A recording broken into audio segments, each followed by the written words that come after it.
taqdirim жазған Allah'ım özün Kur'an'da жалғыз өзіңдің сөзің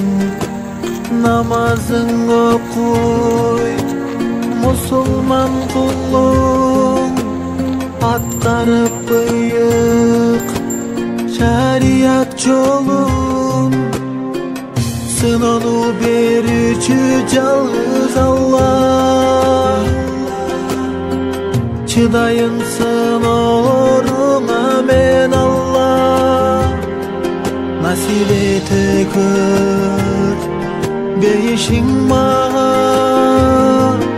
үбөлүк сүйүм өзүңсүң бир Аллах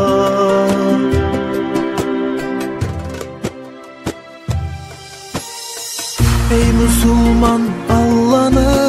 эч унутпа ыйманды жүрөккө тутуп бек сакта